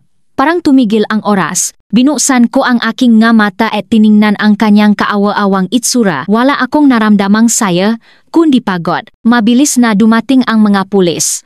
Binalutan nila si Marga ang jacket at dinala. Paalis na bigla siyang lumingon sa akin, komplikado ang tingin. Hindi ko alam kung galit o pagsisisi. Pag-uwi ko, nagluto na nga hapunan ang aking ina. Nang makita niya ang pagod kong mukha, hindi siya nagtanong.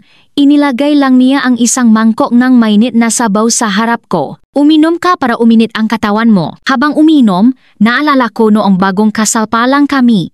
Binigyan din ako ni Aling Lourdes ng sabaw. Sabi niya, Clara, pamilya na tayo ngayon. Dapat tayong matulungan. Noong nga panahong iyon, naniwala ako. Ngayon ko lang naintindihan, may mga taong simula sapul, hindi ka tinuring na pamilya. Nay, nahuli na rin si Marga, mahina kong sabi. Oh, tumawag kanina si Attorney Reyes. Binigyan ako ang aking ina ang tadyang, panggugulo ang kaso niya. Baka makulong din ang ilang araw, masasentensyahan ba sila? Tanong ko, hindi natin alam, buntong hininga ang aking ina. Law and fraud na ataliba 5 milyon, paglalagay sa panganib ang kaligtasan ang publiko, at panggugulo. Kung pagsasamahin, baka ilang taon din. Tumahimik ako. Kahit na nararapat sa kanila, kapag naisip ko si Marco, medyo nalulungkot pa rin ako. Mag-asawa pa rin kami, at siguradong nasasaktan siya ngayon. Kinabukasan sa trabaho pagdating ko, nakita ko si Marco na nakaupo sa labas ng pinto. Namumula ang mata, parang hindi natulog. Nang makita niya ako, tumayo siya. Clara, nahuli na rin ang kapatid ko. Pwede mo ba? Hindi. Pinutol ko siya. Marco, kung may natitira ka pang pride, huwag mo na akong hanapin. Isipin mo kung paano mo babayaran ang mga pagkakamaling nanay at kapatid mo, kung paano mo babayaran ang utang sa mga kamag-anak, at kung paano mo haharapin ang buhay. Nilampasan ko siya at pumasok sa opisina. Dahan-dahang sumara ang pinto ang elevator, sumasalamin sa kanyang malungkot na itsura. Alam kong sa pagkakataong ito, tapos na talaga kami. 10:00 ang umaga, biglang tumawag si Mr. Santos. Miss Reyes, opisyal nang kinansela ang bangko ang iyong responsibilidad bilang guarantor at isinumit na ang maebidensya sa piskalya. Buko pa rito, ang 5.3 milyong utang ni Marga sa sugal, hinahanap na rin kami ngang napautang. Sabi nila, hahabulin din nila siya. Nanlumo ako. Utang sa sugal? Nangutang pa siya? O buntong hininga ni Mr. Santos. Ginamit niya ang 5.3 milyon mula sa 55 milyong reservation fee para bayaran ang utang sa sugal. Ang natitirang 52 milyon ang ibinayad niya. Ngayon, hindi na may babalik ang pera at kailangan pa niyang bayaran ang utang sa sugal. Tapos na talaga ang pamilya nila. Pakababa ang telepono, tiningnan ko ang labas. Makulimlim ang langit, parang ulan. Bigla kong naintindihan, ang kasakiman at kahangalan ng ilang tao ay kayang hilahin pababa ang buong pamilya. At ako, buti na lang, nakaalis agad bago pa ako madamay. Sa ikatlong araw ng pakakakulong ni Marga, habang may meeting kami, muling pumasok ang receptionist na mumutla. Ate Clara, sa baba, may 5 o 6 na ale. May mga plakat silang hawak, sinasabing masama kang anak. Gusto raw nilang kausapin ang boss niyo, kumunot ang noni Sir Alex. Matao na naman ni Aling Lourdes? Opo. Yung leader, kapatid daw ni Aling Lourdes, si Tita Lani. Inabot ng receptionist ang isang litrato. Ilang ale na nakadasta, may hawa na maplakat na may nakasulat na, masamang manugang na napakulong ng biyenan. Sa labas ng opisina, pinipikturan ng mga dumadaan. Humigpit ang hawak ko sa ballpen. Sir Alex, kayo na po muna ang bahala sa meeting. Bababa po ako. Sasama ako, tumayo si Sir Alex. Kailangan itong harapin ng kumpanya. Hindi mo pwedeng harapin mag-isa. Pagdating namin sa lobby, narinig ko ang malakas na boses ni Tita Lani. Tingnan ninyo, si Clara ng kumpanyang ito, mukhang disente, pero malupit. Pinirmahan lang siya, bilang guarantor ang biyenan niya, ipinakulong na niya, pati kapatid na asawa niya, hindi pinatawad. Dapat tanggalin sa trabaho ang ganyang klaseng tao. Sumisigaw din ang ibang mga ale, pinapalo ang pinto. Tita Lani, tama na yan. Tumayo ako sa hagdanan. Hindi malakas ang boses ko, pero sapat para patahimikin ang maingay na lobby. Lumingon si Tita Lani, matalim ang tingin. Ayan na ang bida. Sinasabi ko sa'yo, Clara, kung hindi mo papalabasin ang kapatid at pamangkin ko ngayon, at magbayad ng alapan 10 milyong danyos, araw-araw kaming pupunta dito para guluhin ka, palabasin. Napangisi ako. Ang kapatid mo, nakdala ng tangke ng LPG. Ang pamangkin mo, nahubat sa lobby. Hinuli sila ng pulis ayon sa batas. Anong kinalaman ko diyan? Kung matapang kayo, sa istasyon ang pulis kayo mag-ingay, sa korte kayo magreklamo. Anong silbi ang paggulo dito? Huwag mo akong daanin sa ganyan. Dumura si Tita Lani sa sahig. Kung pumirma ka lang, mangyayari ba to? Itong alatos 10 milyon, babayaran mo sa ayaw at sa gusto mo. Nagsimulang mabulungan ang matao, may kumukuha ang video. Noong sandaling iyon, isang itim na kotse ang huminto. Bumaba ang aking ina at si Atty. Reyes. Lani, ang galing mong mawala, mana ka sa kapatid mo, sabi nga aking ina. Nakatayo sa harap niya. Sino ka? Natigilan si Tita Lani. Ako ang ina ni Clara, binuksan ng aking ina ang isang folder. Gusto mong makipagrason, di ba?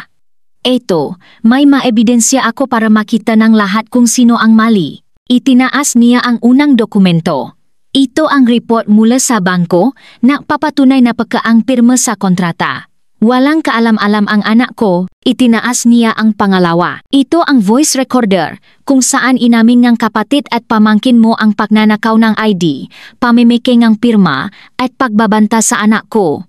Gusto niyong pakinggan? Nakagulo ang tao. Pagkapala ang pirma. Panloloko yan. Dapat lang silang makulong. Namula at namutla ang mukha ni Tita Lani. Sinubukan niyang agawin ang madokumento. Sinungaling. Pagkayan, pinigilan siya ni Atty. Reyes. Ms. Lani, laba sa batas ang pasirangang ebidensya. Bukod pa rito, tumawa na kami ngang pulis. Paninirang puri, panggugulo sa negosyo sa patnayan para makulong ka ngang ilang buwan. Dumating ang sirena ang pulis. Natakot si Tita Lani, nahulog ang mga dokumento. Ang mga kasama niyang ale ay dahan-dahang umatras. Huwag kayong aalis, sabi ni Atty. Reyes. Nandito na ang pulis. Magbigay kayo ng testimonya. Napaupo si Tita Lani sa sahig umiyak. Pinulot ng aking ina ang mga dokumento. Ayos na. Nakahinga ng maluwag si Sir Alex.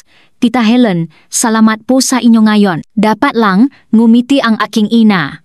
Hindi ko hahayaang apihin ang anak ko. Pagbalik ko sa opisina, nagbago ang tingin sa akin ng mga kasamahan ko. Paghanga, awa, at pagunawa. Hapon, nag-text si Atty. Reyes. Si Tita Lani at ang makasama niya ay na-detain ng 5 araw at pinakmulta ng 52,000. Bukod pa rito, tinanggap ng korte ang kaso ng bangko. Sa susunod na buwan ang hearing. Tiningnan ko ang text, kalmado ang puso ko, Ang dapat mangyari ay mangyayari. Pag-uwi ko, sinundo ako ang aking ina. Sa kotse, may strawberry cake, paborito ko. Hindi niya binanggit ang nangyari kanina. Sa susunod na linggo, birthday and tatay mo, umuwi tayo sa probinsya para bisitahin siya. Sige po, tumango ako. Sasabihin ko na rin sa kanya ang tungkol sa divorce. Oh, humikit ang hawak ng aking ina sa manibela.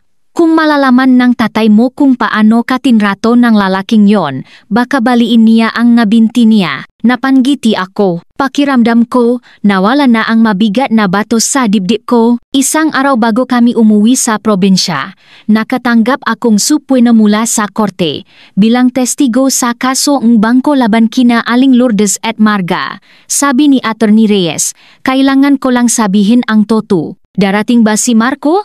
Tanong ko. Siguro, sabi ni Atty. Reyes, baka siya ang maging tagapagtanggol ng nanay at kapatid niya. Maging handa ka, naintindihan ko. Pag-uwi namin, naghihintay ang aking ama sa pinto. Nang makita niya ako, namula ang mga mata niya.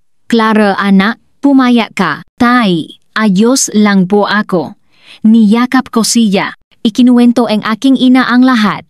Galit na galit ang aking ama. Walang hiya ang pamilyang yon, 100 milyong garantiya. Paano nila naisip yon? Clara, mag-divorce ka. Hindi karapat-dapat ang pamilyang yon. Inaayos na po, sabi ko. Pabalik namin sa siyudad, tumawa si Mr. Santos. Miss Reyes, nakatanggap kami ng mungkahi mula sa korte para sa isang settlement. Gusto nina Aling Lourdes at Marga na makipag-ayos sadyo. Makipag-ayos, natigilan ako. Sabi nila, kung iaatras mo ang akusasyon eng pamameke eng pirma at babayaran mo ang kalahati eng nawalang reservation fee, iaatras nila ang kaso at hindi ka naguguluhin. Halata ang panunuya sa boses ni Mr. Santos. Sa tingin ko, desperado na sila. Talagang desperado na sila. Napatawa ako. Sabihin mo sa kanila, ayoko. Hindi ko iaatras ang anumang akusasyon at hindi ako magbabayad ni isang sentimo. Ang utang nila sa akin, sa bangko, sa makamaanak sila ang magbabayad. Sa araw ng hearing, dumating kami ni Atty. Reyes sa korte. Sina Aling Lourdes at Marga, suot ang damit ng bilanggo, ay mukhang pagod at maputla. Si Marco ay nakaupo sa tabi nila, lukot ang damit, umiwas ang tingin. Matibay ang ebidensyang gangko. Nang ako na ang magbigay ng testimonya, kalmado kong ikinuwento ang lahat. Biglang tumayo si Marco. Your Honor, objection. Hindi totoo ang sinasabi ni Clara. Alam niya ang tungkol sa garantiya, pero nakbago ang isip niya at sinisiraan ang nanay at kapatid ko. Marco, tiningnan ko siya, may ebidensya ka ba? Hindi siya makasagot. Pagkatapos ang 3 oras, idineklara ang judge na ipagpapaliban ang desisyon. Paglabas namin, hinarang ako ni Marco. Clara, pwede ba tayong mausap? Wala na tayong dapat pausapan. Clara, alam kong mali ako. Alam ko na ngayon. Hinawakan niya ang braso ko. Nakamali ang nanay at kapatid ko. Dapat silang maparusahan. Hindi kita sinisisi. Pero tayo, pwede bang huwag na tayong ma-divorce? Alagaan kita. Babawi ako sayo. Babawi? Tiningnan ko siya. Paano ka babawi? Gamit ang 100 milyong utang ng ay kapatid mo? O gamit ang walang katapusang pagiging sunod-sunuran mo sa kanila? Marco, matagal na tayong tapos. Tinabi ko ang kamay niya at umalis. 1 linggo pa katapos, lumabas ang desisyon ng korte. Si Aling Lourdes ay sinentensyahan ng 10 taong pagkakakulong at multang 55 milyon. Si Marga naman ay 5 taon at multang 52 milyon. Nang makita ko ang desisyon, wala akong naramdamang saya, kundi kapayapaan. Hindi nagtagal, tumawa ulit si Mr. Santos. Miss Reyes, ibinenta ni Marco ang bahay nila. Nakalikom siya ang 58 milyon at ibinayat sa bangko, pero malayo pa yon sa Malibu 100 milyon. Ibinenta niya ang bahay? Natigilan ako. Saan siya nakatira ngayon? Narinig ko, umupa siya nga maliit na kwarto.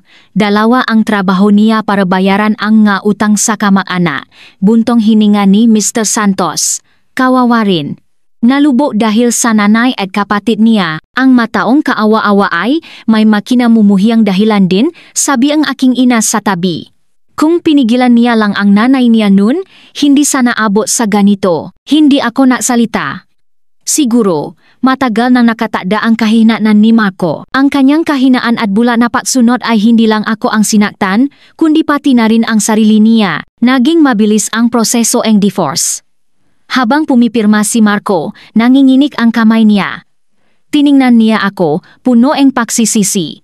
Clara, mag-ingat ka, ikaw rin. Kinuha ko ang divorce certificate at umalis, hindi lumingon. Paglabas ng City Hall, maganda ang sikat ng araw, huminga ako ng malalim, pakiramdam ko, matamis ang hangin. Lumapit ang aking ina, inabot sa akin ang isang bagong passport. Mula ngayon, ikaw na si Clara, isang malayang babae. Tiningnan ko ang salitang divorce sa dokumento at napangiti. Oh, ako si Clara, malayang Clara. Ang nakaraan ay tapos na. Ang daan sa hinaharap, ako ang lalakad. At lalakarin ko ito ng maganda at may dignidad. Sa unang weekend pagkatapos ng divorce, habang nag-ayos ako ng gamit para lumipat sa isang apartment, biglang tumuno ang cellphone ko. Mula sa detention center. Hello? Si Miss Clara Reyes po ba ito? Si Marga po? Hindi po stable ang emosyon niya. May mahalaga raw siyang sasabihin sa inyo. Pwede po ba kayong pumunta? Natigilan ako. Narinig ng aking ina sa tabi at kumunot ang no. Huwag kang pumunta. Siguradong walang magandang idudulot yan. Gusto kong pumunta. Nag-alinlangan ako. Kailangan nang matapos ang lahat. Bumuntong hininga ang aking ina. Sige, sasamahan kita. Sa meeting room ang detention center. Sa likod ng makapal na salamin, nakita ko si Marga. Magulo ang buho, namumula ang nga mata, wala na ang dating kayabangan. Nang makita niya ako, naging emosyonal siya, pinapalo ang salamin. Clara, ikaw na bruha ka. Sinira mo ang lahat sa akin. Sinira ko ang lahat sa'yo? Kalmado ko siyang tiningnan. Marga, tanungin mo ang sarili mo. Sino ang gumamit ng ID ko para umutang? Sino ang nagdala ng tangke ng LPG para pasabugin ang opisina ko? Sino ang nahubat sa lobby? Lahat ng ito ay kagagawan ninyo ng nay mo? Si Mama. Bigla siyang tumawa. Tumulo ang luha. Isa siyang tanga. Akala niya, kapag nakakuha ng 500 milyon, makakabili na siyang mansyon at makakapag-asawa akong mayaman. Anong nangyari? Ipinakulong niya ang sarili niya at dinamay pa ako. Ngayon, sinisisi mo na siya. Tiningnan ko siya. Nung kinuha niya ang ide ko, bakit hindi mo siya pinigilan? Nung pinapunta ka niya sa opisina ko para maggulo, bakit hindi ka tumanggi? Hindi siya makasagot. Matagal bago siya naksalita, umiyak. Gusto ko lang naman ang tsondo. Masama ba yon? Walang kakayahan ang kuya ko, hindi kumikita ng malaki. Sabi ni Mama, sa pamamagitan mo lang tayo makakakuha ng pautang. Hindi masamang mangarap ng bahay, pero hindi dapat sama-samang paraan. Pinutol ko siya. Matanda ka na, dapat mong panagutan ang iyong nga ginawa. 5 taong sentensya, sana magsilbi itong aral sa iyo. Aral, wala akong pakialam. Bigla siyang naging emosyonal. Sinasabi ko sa iyo, Clara, hindi kita patatawarin. Paglabas ko, hahanapin kita. Sige, tumayo ako. Pumunta ako dito para sabihin sa iyo, mula ngayon, wala na tayong utang sa isa't isa. Mag-ingat ka. Paglabas ang detention center, nakakasilaw ang araw. Tinapik ng aking ina ang balikat ko. Huwag mo nang isipin yon. Hindi lang siya matanggap. Alam ko. Ngumiti ako. Wala na akong pakialam. Ilang araw pagkatapos, nagpadala sa akin si Ana ng isang video. Nag-away sina Marga at Aling Lourdes sa loob ng kulungan. Sa likod ng ngarehas, nagsisigawan sila. Ang weird ng mag-inang yan. Sabi ni Ana, hanggang ngayon, hindi pa rin nagsisisi. Mahirap baguhin ang ugali, sagot ko. Sa katapusang nga buwan, bumili akong maliit na apartment para sa sarili ko. 50 metro kwadrado lang, pero maganda ang sikat NG araw. Ang ganda, sabi nga aking ina habang tinutulungan akong mag-ayos. Mula ngayon, ito na ang pugat mo. Opo. Niyakap ko ang aking ina. Salamat po, Nay. Anak, huwag kang magpasalamat sa akin. Maging masaya ka, yun ang pinakamahalaga. Pagkalipas ng 3 buwan, na-promote ako sa trabaho. Ang sahod ko, naging antahon 60. Ipinagdiwang namin ito kasama ang aking mga magulang. Clara, dati, naalala ako sa iyo. Sabi nga aking ama, namumula ang nga mata. Ngayon, nakikita kong malaki ka na. Kaya mo nang alagaan ang sarili mo. Tay, dati pa man, kaya ko na. Ngumiti ako. Masyado lang akong naging mabait nun, munti ko nang ipahamak ang sarili ko. Ang nakaraan ay tapos na, sabi ng aking ina.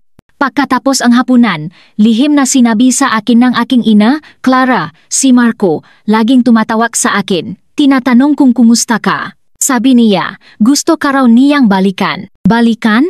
Natigilan ako at napatawa. Tanga ba siya? Akala niya ba? Babalik pa ako sa impyernong yon? Ganon din ang sinabi ko sa kanya, buntong hininga ngang aking ina. Sabi niya, alam niyang mali siya at titiwalagan na niya ang nanay at kapatid niya. Aalagaan ka raw niya ng mabuti? Titiwalagan? Napangisi ako. Paano niya gagawin yon? Ang 500 milyong utang, kaya ba niyang talikuran? At kahit bayaran pa niya lahat, hindi na ako babalik sa kanya.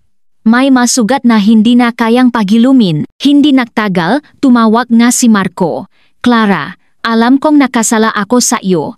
Alam kong wala akong karapatang humingi ng tawad, pero gusto ko sanang. Marco, pinutol ko siya. Divorce na tayo. Wala na tayong pakialam sa isa't isa. Huwag mo na akong tawagan.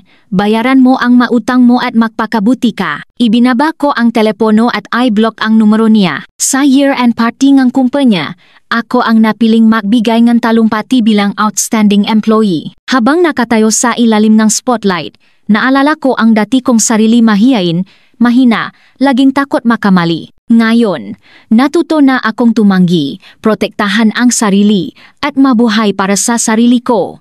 At mas naging masaya ako. Pagkatapos ng party, tinawa ako ni Sir Alex. Clara, magbubukas ang kumpanya ng bagong branch sa Cebu. Inirekomenda kita bilang admin supervisor doon. Ano sa tingin mo? Natigilan ako. Ako po, Sir Alex. Kaya ko po ba? Bakit hindi? Ngumiti siya. Nakita ang lahat ang galing mo. Naniniwala akong kaya mo. Salamat po, Sir Alex.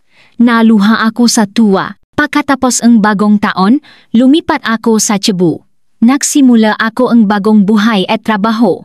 Naging maayos ang lahat. Isang araw, nabalitaan ko sa news na si Aling Lourdes ay laging nakikipag-away sa loob ng kulungan. Si Marga naman, nadagdagan ng 1 taon ang sentensya dahil sa pakikipag-away. Wala akong naramdaman. Siguro, yun na ang nararapat sa kanila. Pagkalipas ang kalahating taon, sa isang kumprensya, nakilala ko ang isang lalaki na nangangalang Leo.